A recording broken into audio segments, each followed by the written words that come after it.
I'm a senior editor at Bike Magazine. We're at the Kingdom Tap Room in St. Johnsbury, Vermont. And today we're checking out James's Defcon 1. There are 3 bikes in James's sort of Enduro all mountain line. This is top of the line model. It sells for $4,900. The bike comes with a pretty impressive parts kit. Box 36 fork, box float X rear shock, XT1 by drivetrain. On paper, the geometry is pretty similar to some of the other bikes we've tested and liked. So what do you guys think of the bike?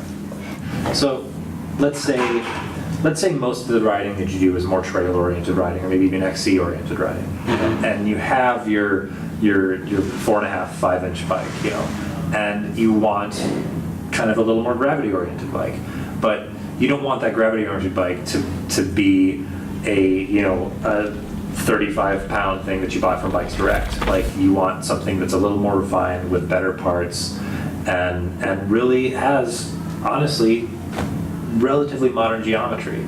I mean, this would be a really excellent supplemental bike to have if you want something a little more gravity oriented. But I had some problems with this bike. I'll be that guy. I'll start it. Here we go. I'll just polish my glasses and try not to talk about it. No. So this bike uses a walking beam suspension, basically a single pivot suspension. There's a bottom bracket, pivot, rear axle, link goes up for your seat stay, pushes a rocker, compresses a shock. This is the kind of suspension that has been, I think we trace it back to sometime in the late 90s. Yeah, early 2000s. Kind of like the old Konas. Compared to almost every other bike we've had here, it's outgunned. Yeah, you can flip a damper switch and try to get some more compression damping in there and make it behave a little bit when you're going uphill. But basically, it bobs like crazy. And it doesn't really act super fantastic when you're pedaling up over rough stuff. And we're getting pretty used to, if not solid rear triangles with a couple short super stout links, rear triangles that have really, really burly pivots in them that are also pushing pretty heavily engineered links these days, and this did not have that.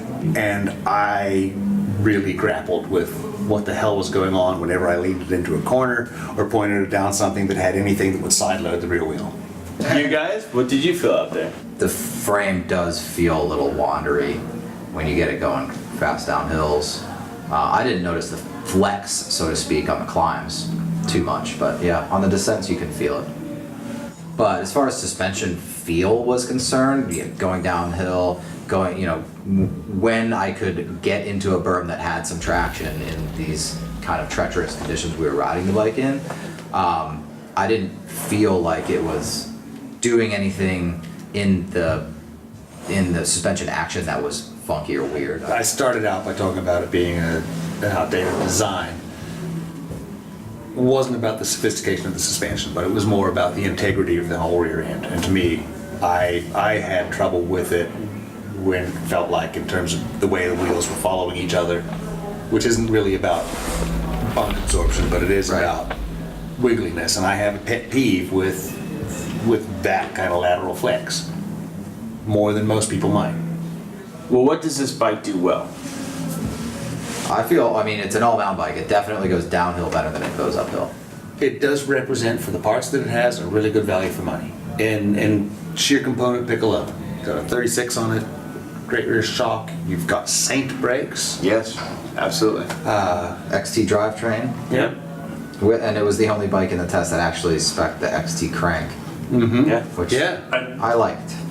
This is a bike that represents really good value for money in component spec, that someone maybe aspires to have those components. They want to have like better parts than they had on their last bike.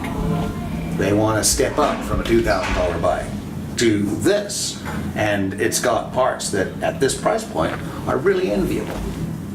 Not envy, but enviable. You guys agree?